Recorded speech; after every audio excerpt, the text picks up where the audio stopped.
so far.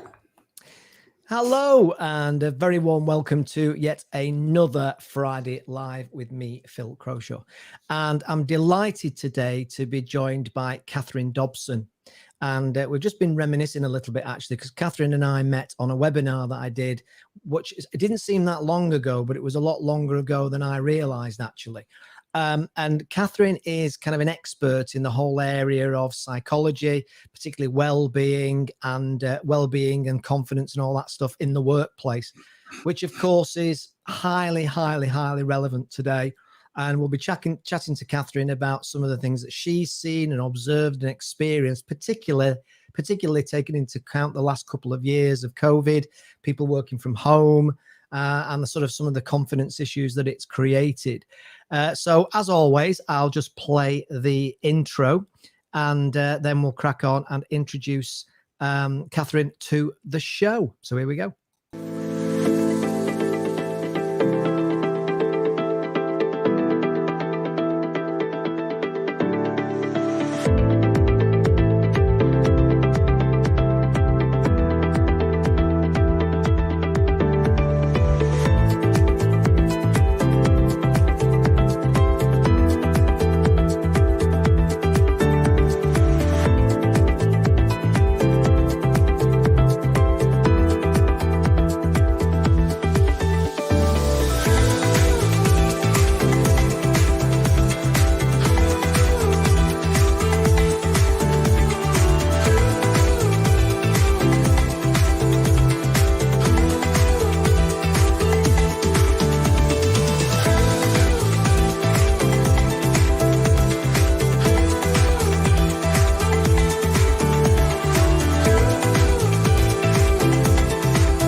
Okay, so just before we get started, I've got just a couple of things to mention that we're up to in Geeky Group and some of the couple of things that you might be interested in.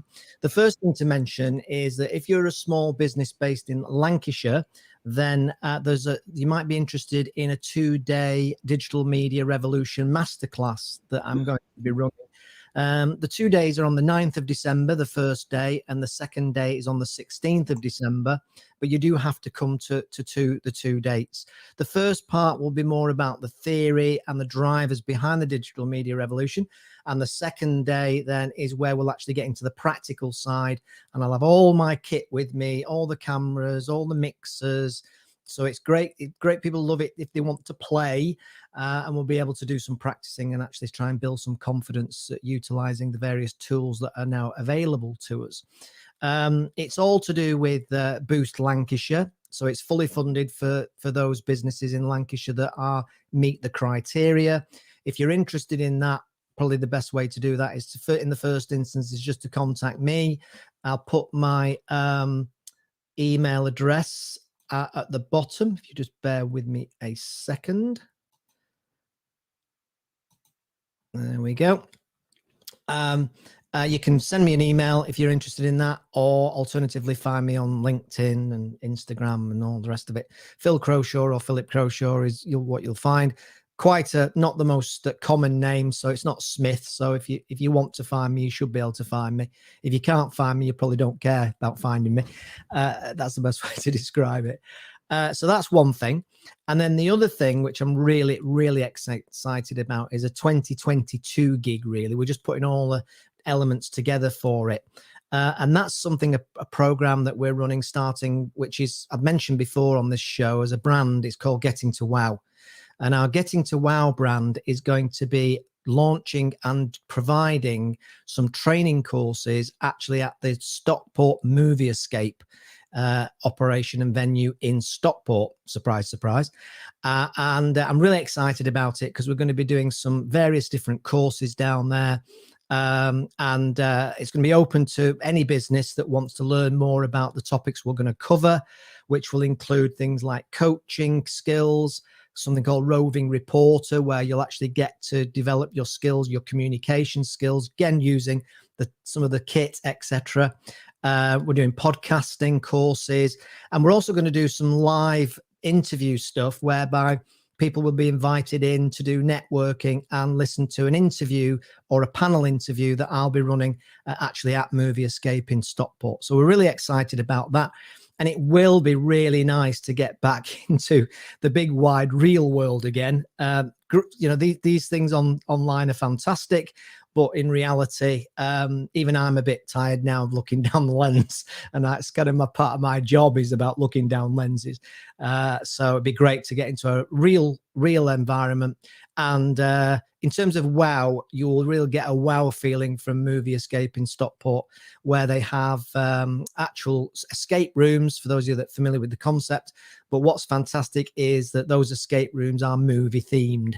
So if you think of one's Merlin's Magic Academy, which is inspired by Harry Potter, if you get the drift, and that's called Merlin's Magic Academy. One of the other rooms is Haunted House, which again is the clues in the title. And we're going to be doing storytelling courses as well there, about how to do storytelling, but obviously in the environment of a themed movie themed room. And if you can't write a story in there, you probably never will. And storytelling is such a massive key area now, more of business, as we get into this whole content marketing, content engagement world that we now live in. So that's just a little bit of an insight into what we're up to. Any interest in any of that, just email me at phil@greekygroup.com and just tell me that you're interested in coming along or maybe being involved, or keeping you up to speed with what we're doing and when we're doing it and when we're doing it and why we're doing it. Anyway, that's completely enough of me jabbling on. I now want to introduce Catherine. So, Catherine, you'll do a lot better job of introducing yourself than I ever would. So, Catherine Dobson, very warm welcome to Friday Live. Tell us who you are and what you do. Well, thank you very much, Phil. It's really interesting and a great pleasure to be able to join you this afternoon. And I really like the points you've made. Several really interesting points, which I think chime with some of the things I'll be talking about. For example, I noticed that you have above your screen and your room, you have a sort of a rainbow type with different colours on. And as you can see, I've got several coloured items in my room too. So I think that there's some commonality in the ideas of creativity and doing something different, and using space and awareness, and your personal story will also come into some of the things I'll be talking about. So just to say, so about myself, I'm Catherine Dobson, clinical psychologist by training, and that means that I've got a lot of experience of working with people with mental health difficulties over a lot of years. Perhaps I shouldn't say too many, but a lot of decades, and in lots of different places. So I work with people as individuals, I work with organisations, and I've primarily been employed by the health service until about 10 years ago. And one of the things I thought I'd do when I decided to stop working with the health service was to think about, instead of working with people as patients, clients in the health service, I was interested in what happened to people who are not patients and clients, but who are, if you like, the rest of the population. So people who were not necessarily referred, but I knew that there were higher incidents of mental health difficulties in the population, were people who just didn't come for treatment in the usual way. So one of the things I was interested particularly in doing was looking at what was happening to people at work and looking at mental health in the workplace. And when I first started doing this about 10 or so years ago, at meetings and gatherings of various sorts, it was quite a way of clearing a space around me. No one really wanted to talk about mental health and mental health at work, and what to do about people who have mental health difficulties, or for people themselves having mental health difficulties. It was just not a subject to be discussed. So it's really quite something that there has been a considerable change in this over the past 10 years. And one of the things I've done a number of different activities and businesses over the years. So I thought that, okay, I'm not going to get anywhere looking at the mental well-being in the population, working population at the moment. So I'll go do something else. So a couple of years I did some work with a colleague on walking meetings. So this was about putting how do you look at well-being as a whole in an ordinary setting, so not even a non-work setting, a non-clinical setting. So we did some work on walking meetings. Now, you may have heard about those, the idea of walking meetings. They're kind of people can be together and go for a walk and have discussions, have conversations. Now, when we did it 6, 7, 8 years ago, again, that was a little bit of an innovation. And it was really difficult to get people to be released from work, other than people we knew, people who can be released from work to go for a walk. Why would you do that? Surely anyone can just go for a walk. Well, in fact, actually going for a walk and having a conversation about specific topics isn't quite so straightforward. So anyway, so that was a bit, I knew that was a bit ahead of the curve. Of course, now we know that walking meetings are very much more popular and they've been positively appraised as being a really good thing to do as part of the well-being in a workplace. So that particular idea just had to go to the one side. Then the next thing I did was sailing. So I'm a qualified sailing instructor, yacht sailing instructor. And so I, for a few years, did some yacht sailing and taught people how to sail yachts. And one of the things I was particularly interested in was actually how to gaining enjoyment. That the point of taking part in an activity such as sailing is to enjoy the activity, take part, learn how to learn some new skills, and experience something again different, being in a different place with maybe different people, but could be also with people you know, work colleagues or family. But again, the idea of creating a space where you can experience something different. And so I kind of did the yacht sailing for a few years until we decided that we'd sell the boat. And after that, I came back to doing more psychology, because by that point, well-being in the workplace was very much more a topic of attention by businesses and by the government. And so I was able to rework some of the ideas that I've been working on over the years, and pay attention much more to how do we look at mental health in the workplace. But rather than look at mental health problems, people who have problems in the workplace, let's look at well-being as a whole, of which poor mental well-being is a part. And so over the past few months, past year really, I've devised a system that begins to address that. So sorry for interrupting you there.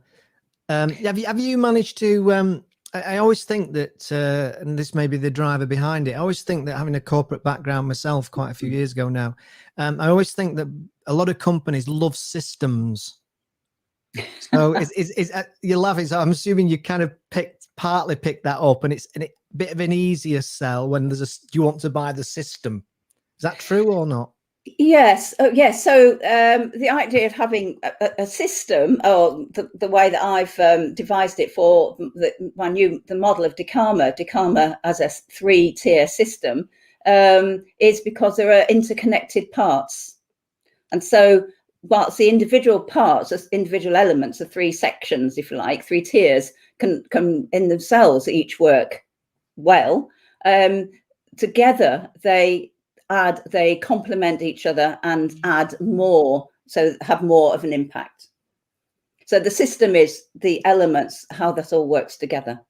Fantastic. So to what degree then has the pandemic situation allowed organizations and businesses that you work with, or even just those that you discuss or connect with, has it help some of these large organizations or larger organizations or even medium-sized organizations get off the hamster wheel of do crazy? Do you think it's given them a chance just to stop and reflect and think about more about the business, and in particularly start to think about more the importance of the people and the support that they need and the I suppose almost like inspiration they need, I guess? Yes, that's right. All of those points do certainly come into how businesses have reacted, and I think there are, and I think that particularly for smaller businesses, this has shown really well. Now, one of the things that I did fairly early on, so the lockdown was really late March last year, the main ones, and in April, I did a survey of, and I think I had something like 100 respondents, not a huge number, but 100 respondents. I was interested in how were people feeling, how were people responding to their circumstances, their work circumstances at the moment. And what I found was that about 20% of the people who responded were flourishing. 25% felt stressed. And the remaining number, about 55%, felt sort of as normal. And that was the as normal people felt as if that they'd been able to adapt and manage the new situation. It might well be that they were people who could work from home. Their work wasn't necessarily affected. They could continue. And even though we had all the trials, the difficulties with children being at home from school, many people were still able to adapt and work their way around, but actually more or less continue in the usual way. As I say, quite a number, 25% felt stressed, and that was because particularly the impact of having to look after children and homeschooling had a big impact. And having to perhaps all members of the family working from home when that just wasn't usually the case, was stressful, just the sheer management of that. And then I found this other 20% who were people who were had not just adapted, they'd responded and developed completely new ideas in a very short period of time. So and so many businesses were under demand, so IT sector. So what I was finding was this really interesting kind of variation in how people were responding to the pandemic. And I think that's what led me into, okay, how can I find out more about this? What is it? What's in this that actually is going to be useful for businesses as they adapt and manage a longer term shift in working practices, and also for the future in how will organizations emerge from all the experiences and changes that will have happened. Now, fortunately, no one knew very much about coronavirus at that time, but nevertheless, I was aware that it was not going to be a short-term matter. I certainly had thought that it was going to be quite longer term, but I was also aware that a lot of businesses were beginning to rethink ways of working, although they hadn't quite got to the point of doing so much about it. A number of businesses were already, particularly some of the larger corporate businesses, mainly probably London, were thinking about maybe we just need to change how we work because people are beginning to want to be working differently. And the notion of, well, do we need to go into the office? Do we need to always visit people when we've now got new systems for doing that? And some of these methods, these approaches to rethinking how work happens, the nature of work, really took off, as we know, like this method, early on in the pandemic. And so that's why a lot of places and a lot of people actually felt kind of relieved and energized in a way. But however, so that's their situations. What, of course, was really affecting what potentially they could do was actually their own circumstances. So then it becomes, okay, this is the work may allow me to do something different, but how do I do that? How are my circumstances going to fit with this new way of working. And so as we worked towards, as the pandemic progressed and we gradually got to adapt to various approaches, and then the big change again came earlier this year when there was the sort of gradual return to working places. And I think that what was beginning to happen was that people were realizing, and I'm sure you've talked about it quite a bit, people realizing that actually we can work differently. We don't have to commute. We don't have to go traveling to see our customers all the time. We can work effectively by having conversations such as this in remote ways without the cost and the time that involves when you actually go see people. Maybe, though, that works for some people, it doesn't work for everyone. Some people like the direct contact with their not just customers, all sorts of other people, whereas others, and I happen to be one of them, I'm quite happy at working remotely, and I think that there are a lot of people who've really benefited from that. So what we've then had as we came back to work, everyone came back to work, or still progressing through that, I think, so questions. What is it our new method of work going to be? How is the organization going to be able to adapt to this? What about individual circumstances in all this? And so all of these questions really are sort of important for the organization. And I think what's happened is that the notion of well-being is in and amongst, intertwined in all of that, particularly when you begin to look at, from an individual's point of view, what's right for me, what's right for each person. How does each person work best? The whole purpose, intention work should be about how do you work at your best when in the workspace.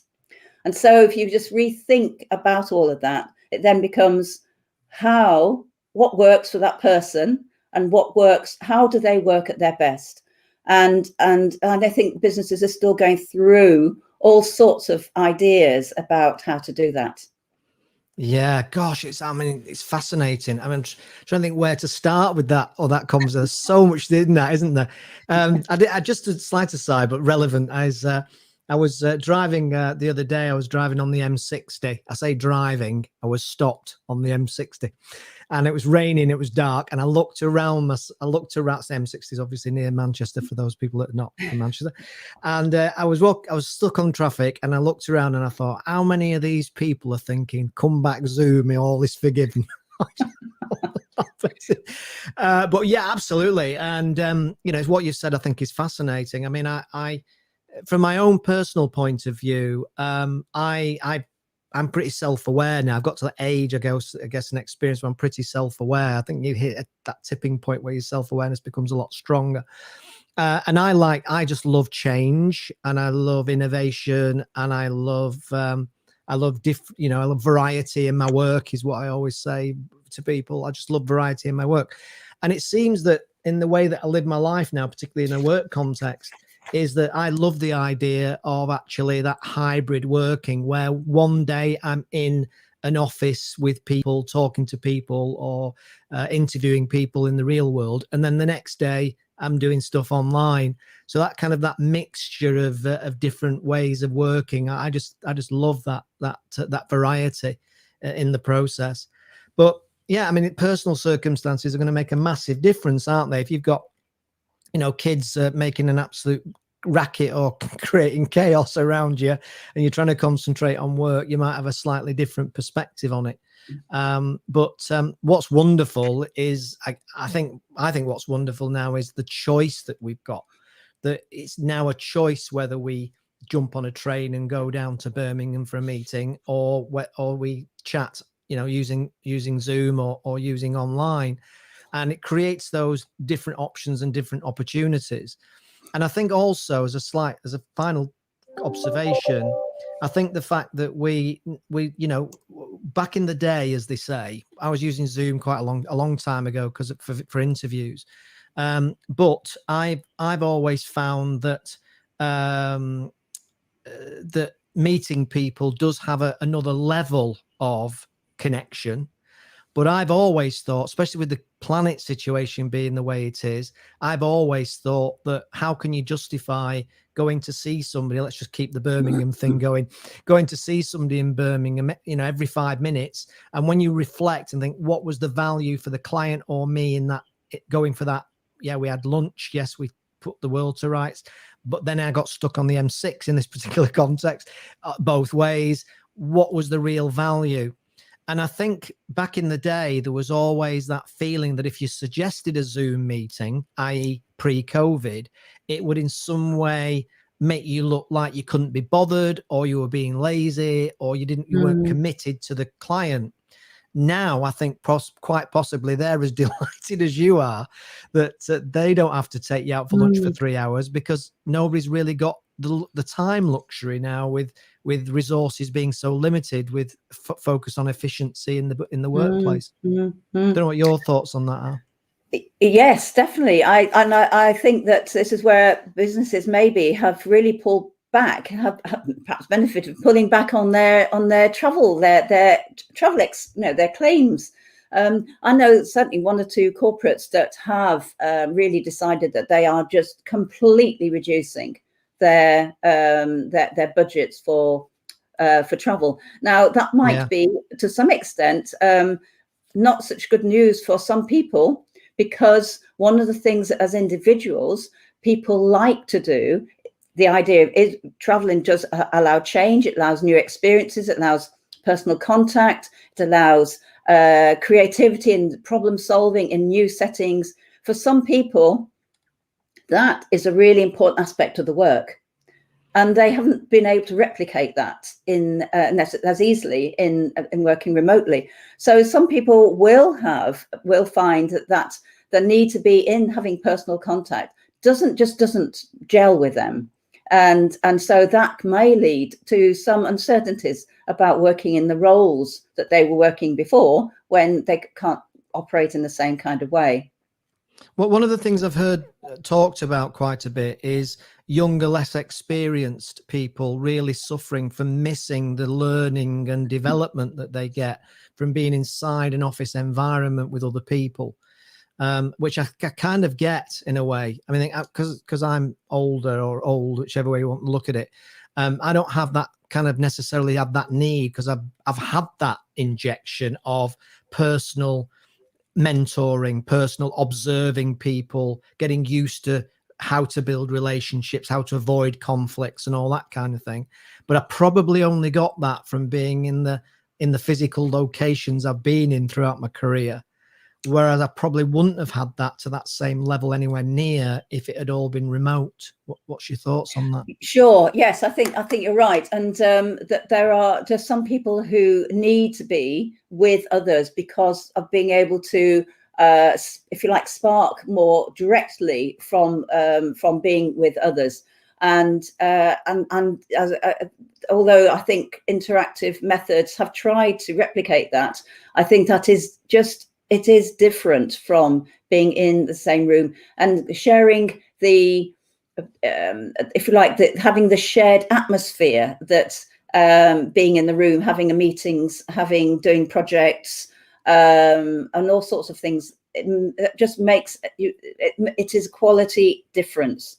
And I think that the important thing is to recognize, probably as we think forwards, or businesses think forwards, how and when are those kinds of discussions best used, and how and when are conversations like this, or information sharing conversations, or presentations which are primarily information sharing, that they are a different type of activity. And I think businesses will gradually work out what is the right mode for different types of work. I've got a question here from Shaynab, actually, and she's putting you on the spot a little bit, I think. She's saying, in general terms, do you think that the COVID has been a good thing for the workplace or a bad thing for the workplace? It's a difficult one to answer. I think it has to be a both yes and no. Yeah. For some places, I think that that you just have to do a SWOT analysis, really, and you think for some there have been opportunities, for many there have been threats, and I think also taking that similar point, it's in some cases it's been brought out individual strengths or the business's strengths, and whereas it's also brought out weaknesses. So I think that it's important to be aware that each business, each person almost needs to look at what their individual situation is. And I know that kind of the employment, that might not be the best news for some employers, because it's harder to generate policy for fitting individuals in any particular detail. But the important thing is that there have been opportunities, there have been threats of what has happened over the past year, and some businesses have grown and some have fallen asunder. And I think that it's accentuated a number of trends that were probably already happening, and I think that it's also going to highlight where the businesses are prepared for managing difficult times. Yeah, I think that's absolutely true. I mean, I certainly, in terms of leadership, the best leaders I've known have been the ones that were able to establish individual relationships with individuals in terms of what made them tick. You know, they would know, and I think it was about energy and effort and being prepared to do what it took, so that they understood that Jane loved gymnastics, Jane loved working from home. You know, Jane would be much more motivated if she was thanked and patted on the back. Dave maybe less so. Dave more one that needs a bit of a boot up the backside, but he knows that and he wants you to boot him up the backside. But I can't say that. Maybe the woke people might not like it, but hey, what the hell? So I think that that's one of the tricks of the trade, as it were, in terms of leadership, where you're prepared to put the effort and energy in to understanding the needs and the wants and the drivers of individuals, rather than trying to treat everybody exactly the same, which of course they're not.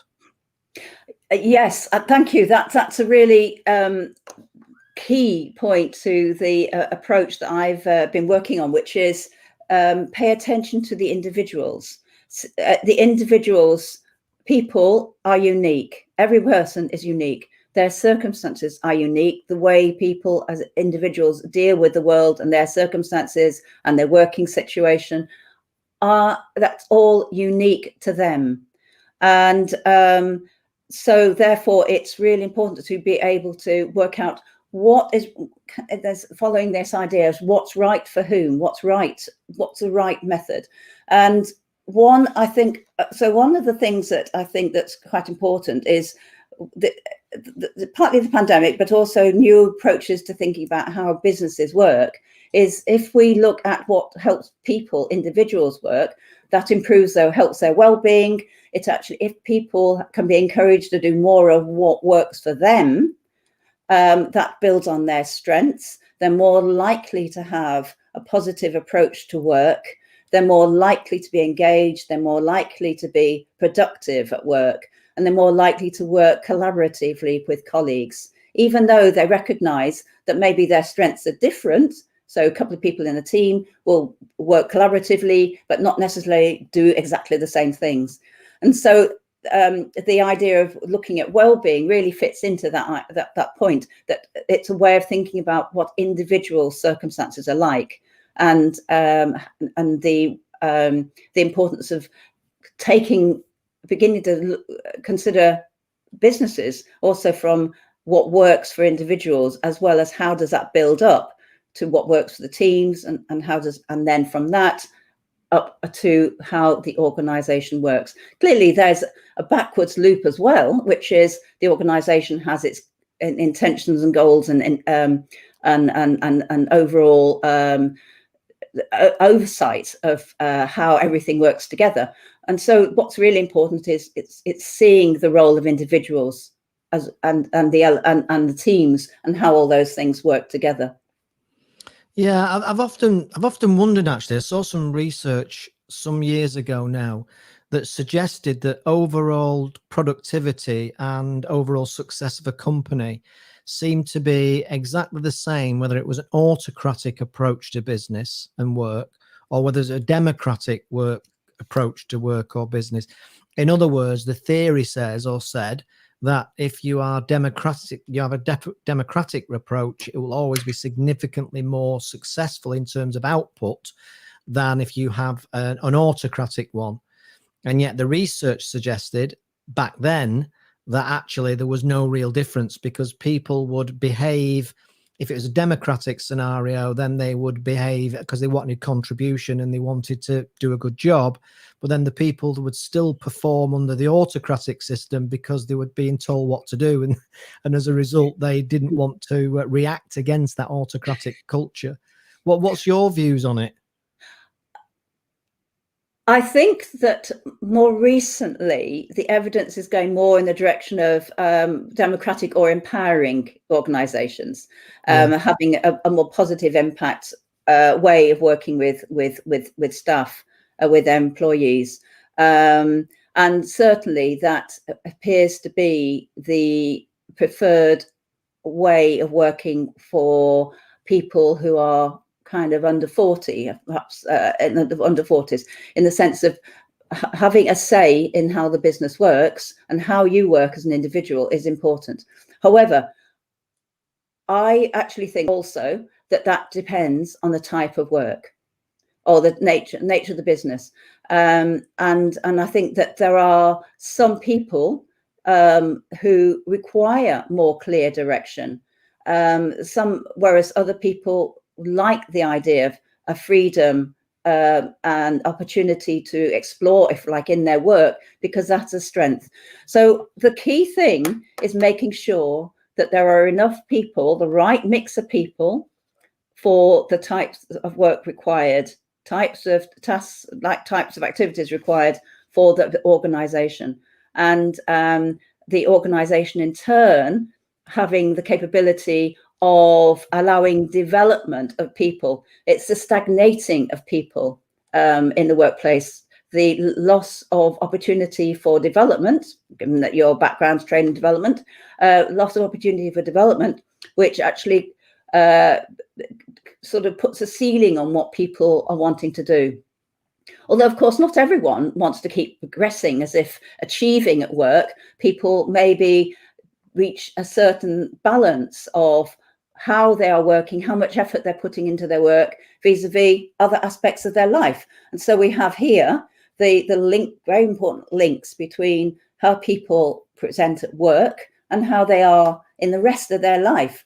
And those things just need to keep the best arrangement is where there's an equilibrium amongst all of those, or it can shift, but there's an equilibrium about that. And so it's not just balance, it's more than that. It's actually a dynamic. It's making sure that there is there's scope for the person to kind of demonstrate their strengths, achieve in some areas, but at the same time in others maybe there's a kind of lesser attention to that for a time being.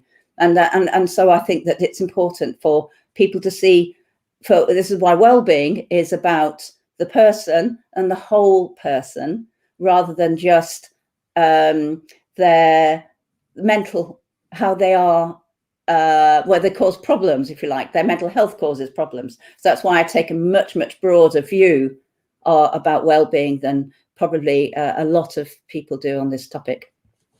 Yeah, one of the things I've noticed in the last, this was even before the pandemic, but particularly since the pandemic, is that nowadays with the training and development stuff, the reason for not doing it is no longer driven by budget. The reason they can't do it or won't do it is because they can't release the people, which is a bit of a scary thought if you think about it, because it means that arguably people that do want and need the development aren't getting it. But it's interesting to watch over the last 20 years since I've been out of corporate life, how nowadays, as I say, it's not like, everybody's always worried about, if we charge that, then will they come, will they pay it? you're not even getting that far now. A lot of the companies, they're not even going that far because they're just saying, I can't release anybody. And it seems to be, and I'm generalizing massively only based on my observations through my friends and family and my own business, is it seems to be that a lot of companies are at the wire in terms of resource. So anything that happens, so if Jill's off with a cold, not COVID necessarily or COVID, but if Jill's off with a cold and Dave's is on holiday, you only need one more person to have, their Aunt Kitty's ill in hospital, and everything just becomes so tight that they just can't handle the demand of the work. So the idea of letting more people go on courses is almost impossible. One particular entity that I know of in the public sector, she actually had to do a business case for allowing about 8 or 10 of per people to go on a course that was about 3 hours long. And she had to do a whole business case in order to justify it, not from the expense point of view, but in terms of the impact it would have on the operational delivery side of things. And of course, what that does is that creates barriers. They're already busy. And what that does, that creates barriers in terms of, oh, yes, well, I do need to do a business case, Phil. But then 2 weeks later, I've not had a chance to look at the business case. And then another 2 weeks later, I've not had a chance to look at the business case. So it's really interesting how it's changing and how it's adapting. I guess the only other thing I would say about that, though, nowadays is that more than ever, and it was always the case even back in my day in corporate, if you were into learning and development, you would listen to what was then CDs and tapes and all sorts of different ways of accessing learning and development. Now, of course, you've not only got that, but you've got internet, which has got a million different learning programs at your fingertips, either free or at £2.50 for a download. But then you're into the debates and conversations about to what degree are people prepared to do that. And I always think of it around how ambitious are they. So it's a personal decision. If you're really ambitious, then you just need to take responsibility for doing your own learning and not just rely on the company doing it to you or doing it for you. And I've always believed that to be the case. Yes, I think that's right. That there's always a what's in it for me for doing learning and development. Yeah. And from the organisation point of view, it's what's the benefit to them? What's the benefit to the organisation of releasing people for that period of time? And these things have different timescales. So what's in it for me is at a short-term kind of thing. Do I get something out of this taking part, or is it a longer-term benefit for me? Similarly, for the organisation, there might be short-term constraints in actually delivering what they're doing for this hour, for that day. But what is the benefit in longer term? And these are all just things to be juggled all the time. Yeah, and I remember something that sticks in my mind, which I thought was a wonderful response.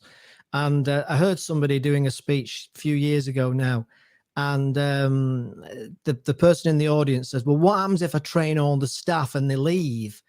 And she said, "Well, what happens if you don't train all the staff and they stay?" which is a wonderful, when it just kind of stops you in your tracks and you think, there's a point there. Yes, I think that's right. And that's where the being aware always of the benefit, the impact of training, or of helping people work well at work, if you like, helping people, making sure people work well, is more of a benefit than working only with people who are problematic. And you wish some businesses actually would prefer people to leave if they don't fit in. And we know, of course, that has all sorts of ramifications, but there's perhaps less clarity about how do we know when people are working well? How do we know that? How do we know people are enjoying or working in the way, not so much best way that they can, but how do we know that people are benefiting, are working in a way which is actually of help to them as individuals and to the organization. After all, work is, we work to earn money, but we work also with more purposeful activity. And I think this is one of the things that probably come in over the last few years, is the extent to which work is actually purposeful in life, rather than work being just earning money. And, gosh, yes, that's something you and I can probably definitely agree on. I mean, I've said to people before that, in my corporate days, it was all the rich trappings of silly salaries and company mercs and all this kind of shenanigans. And I was ambitious, I was driven. And then you get there and you look around and you think, is this really it? Is this what I've worked for? Of course, the politics get worse every step on the ladder you go up there. And I certainly now, for one, I know I've left money on the table. But my God, it's all for me. It's about fulfillment and enjoyment, and that, getting away from that Sunday night feeling that we had at school. Actually, it's Monday morning tomorrow, and I'm miserable. I've not had that for a long, long time. Touching every bit of wood I can get my hands on. Yes, and I think that's really come to the fore, I think, in the past few years. Not just because of the pandemic. That was already a trend, that people were beginning to question what was their work about, how kind of did it suit them, what do they give up to be able to work, but what do they gain from working? And so quite a lot of people are thinking about how to reduce hours in order to spend more time doing other things, how to make, and in turn maybe encourage the work company, the businesses, to be really aware of how all of the staff are actually doing their work. So this really strong connection between how individuals are and how the business operates in businesses that want to retain people for going forward, that's a really important point. That's a key aspect to retaining people, is how well do we pay attention to individuals and help make use of their skills and strengths in order that everyone has the greater purpose at work. I've got a question actually here from Jonathan, and he says, to what degree has mental health suffered in your experience over the last couple of years of COVID in the workplace?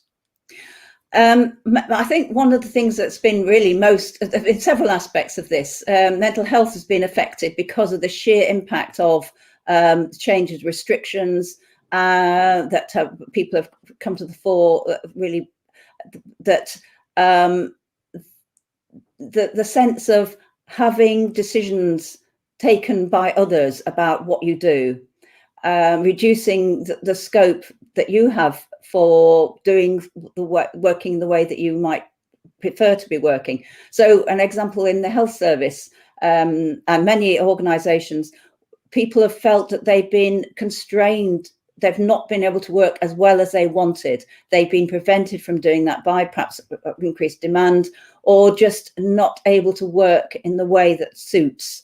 And therefore they feel this has impacted on the quality of the services they've been able to deliver. So that has a very personal impact. That creates quite a lot of stress in people. I think that this, some of the things that really affected people are the need to be, particularly early on in the pandemic, when people were, in a sense, forced to work from home, when that just didn't suit them, when they had to, at the same time, had to pay attention to other members of family, when the working space at home isn't suitable. And I think that I know from family members that was just much more stressful and research that I've done with people, or not just research, but studies I've done with businesses over the past year, that if you don't have that space to work, I'm lucky. You can see here that I've got space to work. If you don't have a space to work, then you're just much more impacted by it. Just has a huge impact on the rest of the family, and also the aspect of loneliness, particularly for younger people who've been not able to work with colleagues in the way that they had anticipated. It's a big impact for students and anyone moving into new jobs. Huge impact on how challenging, just not able to manage the expectations that they would have wanted to have in a particular role, or in just their sheer going to work. For others, it's about the identity.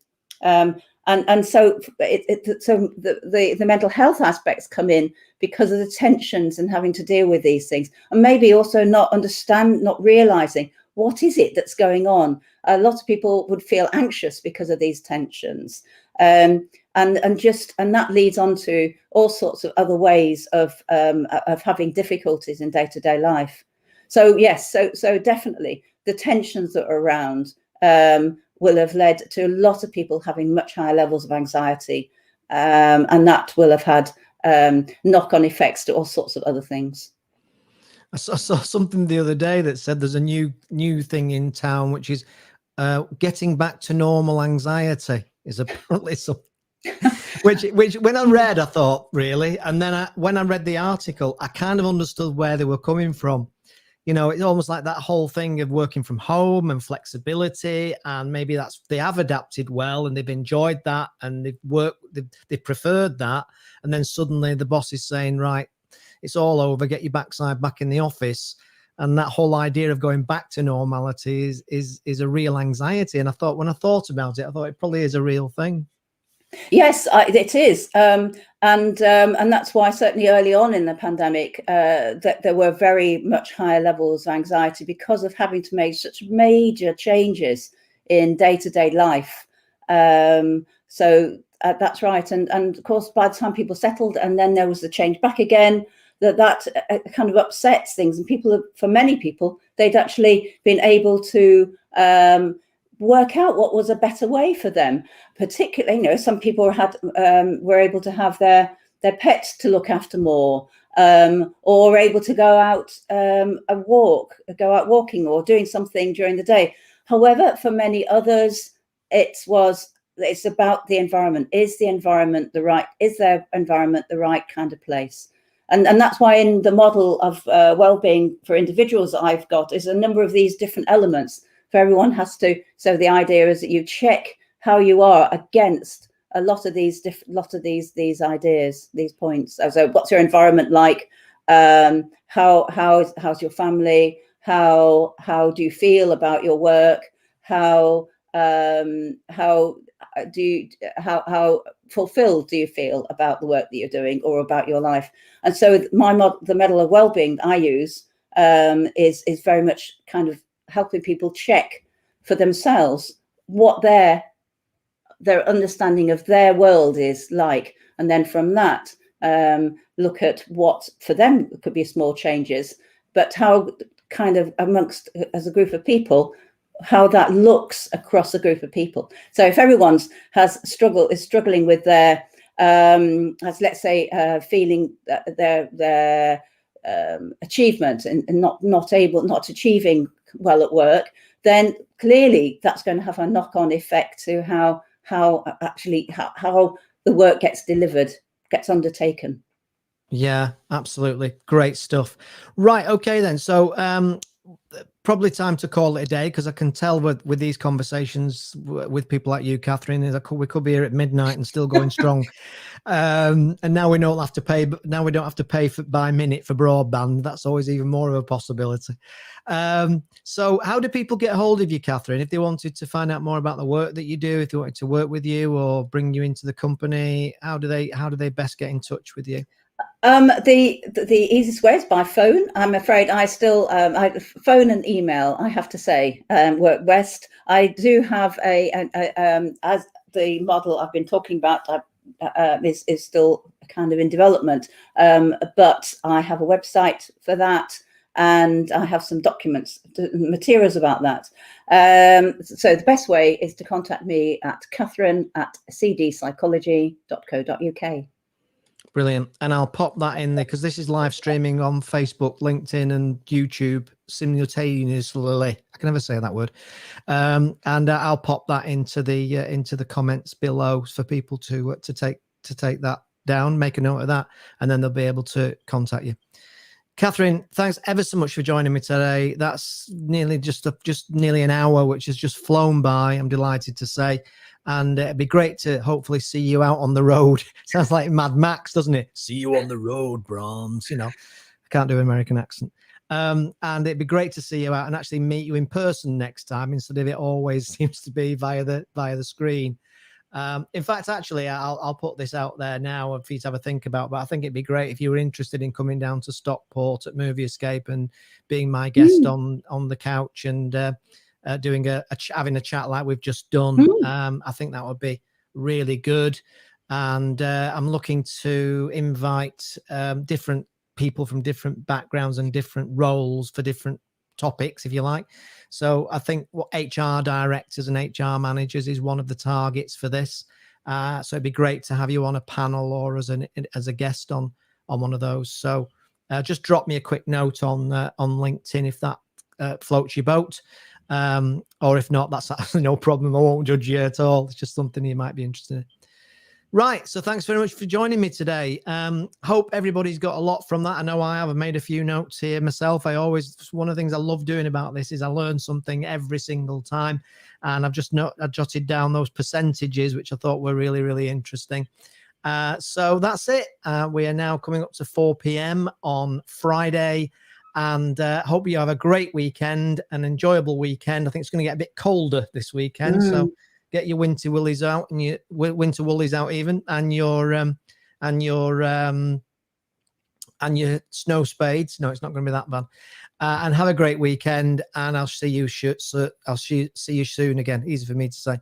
One of the things I'm just going to mention is that Friday Live with Phil Crowshaw is probably going to change shortly to Live with Phil Crowshaw. The simple reason is, and it's a very good thing, but I'm so busy at the moment, which is a very good thing, that I can't always commit to Fridays. So I think what I'm going to have to do is call it Live with Phil Crowshaw. I'll try and give you advance warning where I can, but it would be helpful for me, certainly, if I was able to just do them at different times when it kind of it fits in with my schedule. Particularly now when I'm having to actually go out and into the big wide world and actually drive places and get stuck on motorways and all that stuff. So thanks very much for joining me, Catherine, and hopefully I'll see you soon again. Like I say, out on the road or on the screen, either way, it'll be an absolute pleasure. Thank you. Thank you indeed for inviting me. And well done on the throat. It's not given up. Yes. It might be sore, but it's not given up. No, it's worked all right. Thank you. No, it's worked all right. Thank you. Thank you very much. Good. Okay, Thanks folks. indeed. Bye, everybody. Catch you soon.